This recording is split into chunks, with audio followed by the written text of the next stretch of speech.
Student, देखिए हम लोग जो है कि क्लास 10th के जो है कि चैप्टर 1 के बारे में अच्छे से अध्ययन कर चुके हैं। अब उसके बाद जो है कि हम लोग क्या करने जा रहे हैं, चैप्टर 2 का क्षार, अम्ल एवं लवण के बारे में अध्ययन करेंगे। तो देखो, सबसे पहले हमारा जो है कि अम्ल यानी एसिड क्या होता है। वैसे तो हम लोग छोटे क्लासों में देखो पढ़ते आए हैं कि अम्ल वे होते हैं जो स्वाद में खट्टे होते हैं तथा वे नीले लेटेक्स पेपर को लाल कर देते हैं। लेकिन देखो थोड़ा सा बड़े क्लास में हो तो इसलिए थोड़ा सा डिफरेंट हो जाता है डिफिनेशन। तो उसके लिए हम क्या करेंगे, सबसे पहले देखो आर्हेनियस के सिद्धांत के अनुसार, आर्हेनियस के सिद्धांत के अनुसार क्या है कि ऐसे पदार्थ जो जलीय विलयन में घुलकर केवल हाइड्रोजन आयन देते हैं तो उसे हम लोग अम्ल कहते हैं। ठीक, तो अम्ल कहलाते हैं। अम्ल के एग्जाम्पल, जैसे अम्ल के क्या क्या एग्जाम्पल है। सबसे पहला हमारा है H2SO4 यानी सल्फ्यूरिक अम्ल। H2SO4 इसको हम लोग क्या बोलेंगे, सल्फ्यूरिक अम्ल। अब उसके बाद हमारा दूसरा होता है HCl, इसको हम लोग बोलेंगे हाइड्रोक्लोरिक अम्ल। तीसरा हमारा HNO3, इसको हम लोग बोलेंगे जो है कि नाइट्रिक अम्ल। और एक हमारा होता है HCN, इसको बोलेंगे हाइड्रोजन साइनाइड। और एक हमारा होता है CH3COOH एस्टिक एसिड। और एक हमारा होता है सिट्रिक अम्ल, TC यानी इत्यादि, और भी होते हैं। तो देखो अम्ल कितने प्रकार के होते हैं। अम्ल के प्रकार, अच्छा देखो अम्ल के प्रकार में हमारा पहला आ गया प्रबल अम्ल। क्या होता है हमारा प्रबल अम्ल, जिसको हम लोग बोलते हैं स्ट्रॉन्ग एसिड। स्ट्रॉन्ग एसिड हम लोग किसे कहते हैं, इसे ध्यान से देखो। वे अम्ल जो जलीय विलयन में पूर्णतः वियोजित होकर H+ आयन देते हैं। वे अम्ल जो जल में पूर्णतः वियोजित या आयनित होकर H+ आयन देते हैं, उसे हम स्ट्रॉन्ग एसिड क्या बोलते हैं, स्ट्रॉन्ग एसिड यानी प्रबल अम्ल कहते हैं। ठीक, कहते हैं। इसका एग्जाम्पल क्या हो गया हमारा, इसका एग्जाम्पल समझ लो, यानी एक प्रकार से इसका जान लो। ये यानी प्रबल अम्ल में कार्बन नहीं पाया जाता है, यानी प्रबल अम्ल में क्या होता है, कार्बन क्या होता है, अनुपस्थित होता है। क्या होता है, कार्बन अनुपस्थित, यानी कार्बन नहीं पाया जाता है। तो इसका एक प्रकार से हमारा परिभाषा ये भी हो जाएगा, वे अम्ल जिसमें कार्बन नहीं पाया जाता है वे प्रबल अम्ल कहलाते हैं। जैसे देखो कौन कौन से अम्ल में नहीं पाए थे, इसी में देख लो तुम लोग H2SO4, HCl, HNO3, फिर उसके बाद हो गया हमारा, बस ये हो गया। इसमें देखो इसमें भी कार्बन नहीं है, इसमें भी कार्बन नहीं है, और इसमें भी कार्बन नहीं है। ठीक, इसी तरह हमारा दूसरा होता है दुर्बल अम्ल। क्या होता है, दुर्बल अम्ल। अच्छा, दुर्बल अम्ल हमारा क्या होता है, दुर्बल अम्ल को हम लोग बोलते हैं वीक एसिड। वीक एसिड मतलब वे अम्ल जो जल में पूर्णतः आयनित नहीं होते हैं तथा H+ आयन देते हैं, उसे वीक एसिड कहते हैं। ठीक, यानी देखो ये भी जल में घुल रहा है लेकिन ये पूरा घुल मिल जा रहा है। ठीक, लेकिन ये भी जल में तो घुल रहा है लेकिन उसकी मात्रा थोड़ी सी घुल रही है, इसलिए इसे हम लोग दुर्बल अम्ल कहते हैं। अच्छा, इसका एक और परिभाषा हो जाएगा, क्या हो जाएगा, क्योंकि दुर्बल अम्ल में हमारा क्या होता है, कार्बन उपस्थित होता है, यानी कार्बन हमारा पाया जाता है। ठीक, तो इसको बोल देंगे वे अम्ल जिसमें कार्बन पाया जाता है उसे हम लोग दुर्बल अम्ल कहते हैं। जैसे फॉर एग्जाम्पल में देख लो, इसके एग्जाम्पल में हमारा हो गया H2CO3, H2CO3, CH3COOH, HCN, hydroxide, ये सब देखो, यानी इसमें भी देखो यहाँ पे कार्बन है, इसमें भी यहाँ पे कार्बन है, और इसमें भी कार्बन है।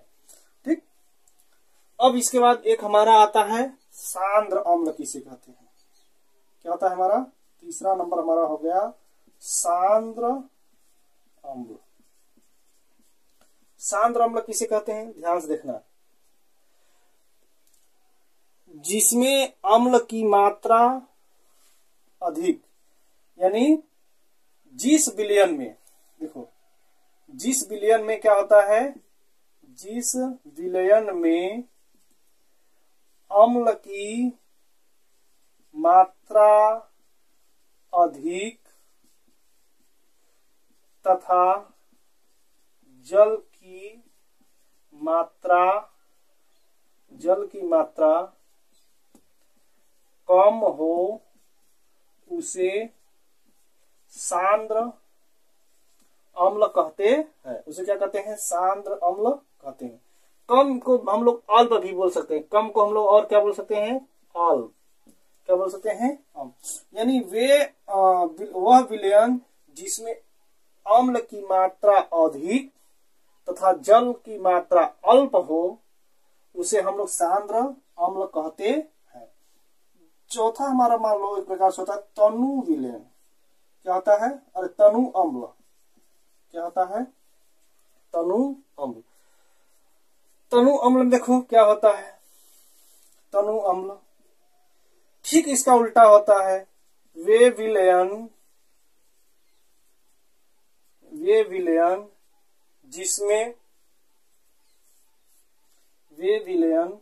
जिसमें अम्ल की अल्प मात्रा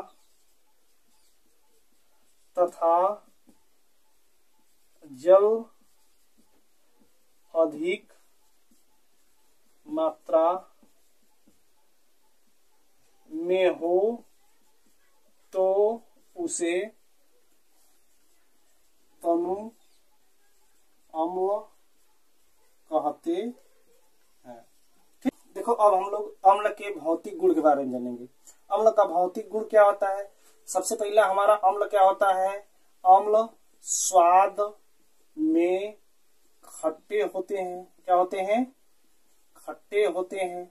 ठीक, और उसके बाद दूसरा नंबर हमारा क्या होता है कि अम्ल जो है हमारा क्या करता है, नीले लिटमस, क्या करता है, यह अम्ल जो है हमारा नीले लिटमस पेपर को लाल कर देता है। क्या कर देता है, लाल कर देता है, लाल कर देता है। ठीक, और मान लो तीसरा नंबर से ये क्या करता है, यह जो कि अम्ल हमारा क्या करता है कि यह जलीय विलयन में क्या करता है, यह जलीय विलयन में H+ आयन क्या करता है, देता है, H+ आयन देता है।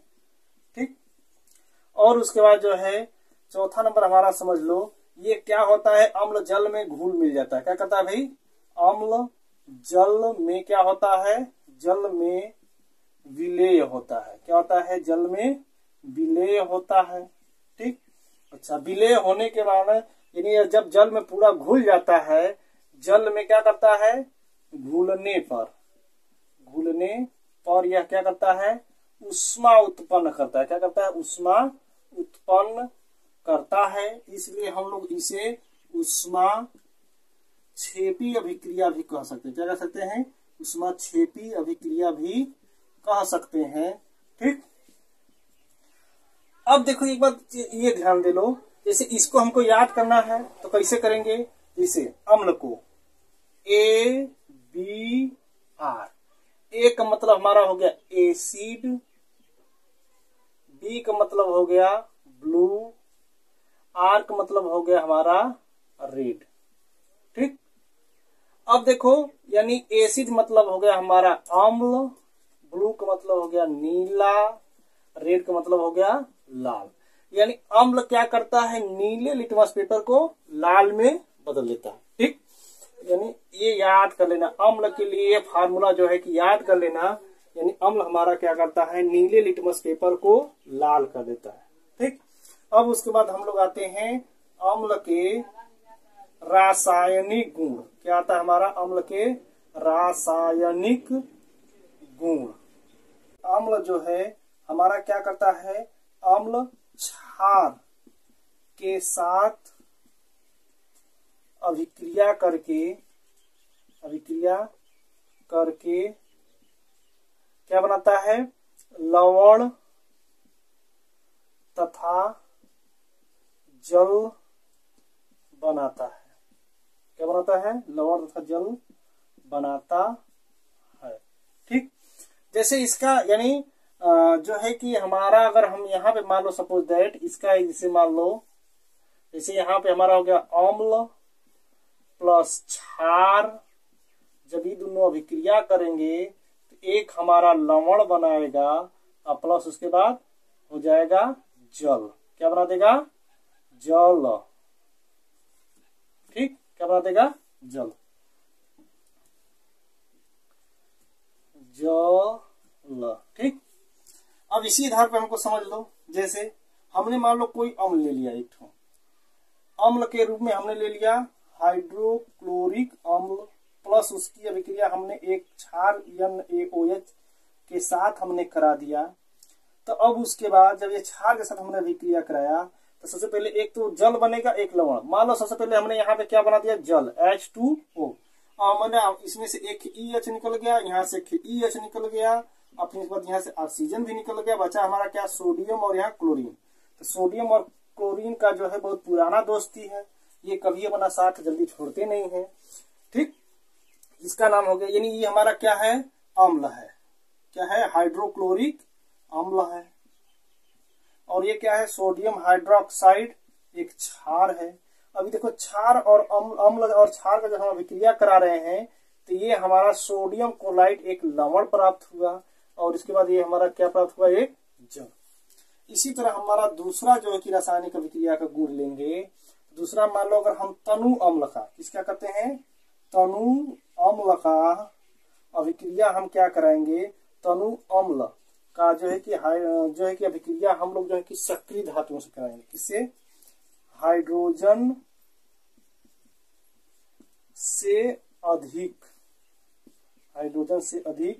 सक्रिय धातुओं से जब हम कराएंगे, तो जब सक्रिय धातुओं से कराएंगे तो हाइड्रोजन से अधिक सक्रिय धातुओं से कराते हैं, तो कराने पर क्या होता है, H2 गैस, हाइड्रोजन गैस क्या होता है, निकलती है। क्या होता है भाई, हाइड्रोजन गैस जो है कि हमको प्राप्त होता है। ठीक, जैसे कैसे हाइड्रोजन गैस प्राप्त होता है, देखो हमने तनु अम्ल क्या ले लेंगे, चाहे हम तनु अम्ल हमारा HCl भी होता है, और उसके बाद हमारा जो है कि H2SO4 होता है। तो हमने मान लो एक हमने ले लिया तनु अम्ल HCl, प्लस देखो हमारा जिंक धातु होता है, ये हमारा जिंक धातु होता है ना। ठीक, अब देखो ये इस जिंक धातु के साथ जब हम अभिक्रिया कराएंगे तो सबसे पहले हाइड्रोजन गैस क्या हो जाएगी भाई, हमारा जो है कि निकल जाएगा बाहर, हमारा हाइड्रोजन गैस क्या हो गया, निकल जाएगा।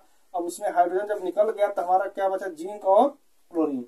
अब ये जिंक और क्लोरीन क्या करेगा कि एक साथ मिल जाएंगे। ठीक, तो ये हमारा बन गया जिंक क्लोराइड, ये हमारा अम्ल है, ये हमारा क्या है, अम्ल है।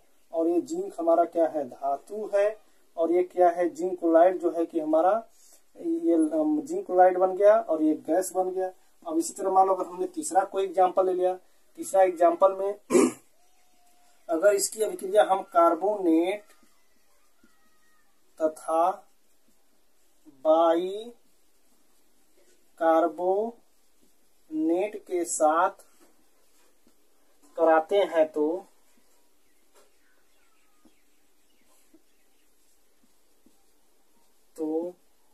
CO2 गैस यानी कार्बन डाइऑक्साइड गैस क्या होती है, मुक्त होती है। ठीक है ना। जैसे हमने मान लो सोडियम कार्बोनेट ले लिया, पहले Na2CO3 हमने जो है कि सोडियम कार्बोनेट ले लिया, और जो है कि इसकी अभिक्रिया अम्ल HCl के साथ अगर हम कराते हैं तो हमको क्या प्राप्त होता है। सबसे पहले तो जो है कि हमारा जो है कि यानी देखो इसमें जल और कार्बन डाइऑक्साइड गैस दोनों बनता है। सबसे पहले जल हम निकाल देंगे, H2O हमारा जल बन गया, फिर CO2 कार्बन डाइऑक्साइड हमारा बन गया। देखो इसमें से ऑक्सीजन भी निकल गया, हाइड्रोजन भी निकल गया और कार्बन भी निकल गया, यानी यहाँ पे हमारा क्लोरीन बचा और यहाँ पे हमारा सोडियम बचा। तो सोडियम बचा तो हम लिख देंगे NaCl। ठीक, यानी जब हम अम्ल की अभिक्रिया कार्बोनेट के साथ कराते हैं तो हमको लवण, जल तथा कार्बन डाइऑक्साइड गैस मुक्त होता है। ठीक, और इसी तरह अगर हम जो है कि सोडियम बाइकार्बोनेट के साथ कराएंगे, यानी सोडियम बाइकार्बोनेट NaHCO3 के साथ जब अभिक्रिया कराएंगे तो ये हमको क्या प्राप्त होता है, वही चीज सबसे पहले क्या लिख देंगे, H2O प्लस CO2 हमारा गैस जो है क्या है कि मुक्त हो गया। अब इसके बाद देखिए रहे इसमें बचा ही क्या है, जो बचा है हम इसको लिख देंगे NaCl। यानी सोडियम कार्बोनेट के साथ भी अगर हम अभिक्रिया अम्ल का कराते हैं तब भी हमको लवण, जल और कार्बन डाइऑक्साइड गैस मुक्त होती है। अब इसको देखो यहाँ पे जो है कि 2 सोडियम है और यहाँ 1 है, 2 का इसमें हम क्या कर देंगे, गुणा कर देंगे, तो 2 सोडियम 2 क्लोरीन हो गया। तो अब यहाँ पे हम क्या कर देंगे, यहाँ पे भी 2 का मल्टीप्लाई कर देंगे। अब देखो यहाँ पे 2 हाइड्रोजन 2 हाइड्रोजन, 2 क्लोरीन 2 क्लोरीन। ठीक, ये हमारा प्राप्त हो गया। तो ये इसका नाम है सोडियम कार्बोनेट, इसका नाम है सोडियम बाइकार्बोनेट। दोनों अभिक्रिया करने के बाद यही बनाते हैं। ठीक, तो ये हमारा हो गया अम्ल के रासायनिक गुण। अब हम लोग जो है कुछ प्राकृतिक स्रोत जैसे फल, सब्जी आदि तथा उसमें पाए जाने वाले अम्लों के नाम। तो सबसे पहले हमारा है सिरका। सिरका में कौन सा अम्ल पाया जाता है, एसिटिक अम्ल। दूसरा है नींबू, संतरा तथा खट्टे में जो भी फल सब्जी होता है उसमें कौन सा अम्ल पाता है, सिट्रिक अम्ल। कच्चा आम है, अंगूर है, इमली है, इसमें हमको टार्टरिक अम्ल मिलता है। पालक, अमरूद, टमाटर, इसमें ऑक्जेलिक अम्ल मिलता है। खट्टा दूध, दही में कौन सा अम्ल मिलता है, लैक्टिक अम्ल। अब देखो नेडल, बिच्छू, मधुमक्खी, चींटी के डंक में कौन सा अम्ल पाता है, फार्मिक अम्ल। इसको हम लोग मेथेनाइक अम्ल भी बोलते हैं। सेब में मौलिक अम्ल, चाय में टैनिक अम्ल, प्याज, आंवला, विटामिन सी में जितने भी हमारे फल सब्जी आते हैं उसमें एस्कार्बिक अम्ल पाए जाते हैं। फिर वसा में स्टीयरिक अम्ल पाया जाता है। पेय पदार्थ जैसे Coca Cola, Thums Up, soda water में कार्बोनिक अम्ल या कार्बनिक अम्ल पाया जाता है। इसको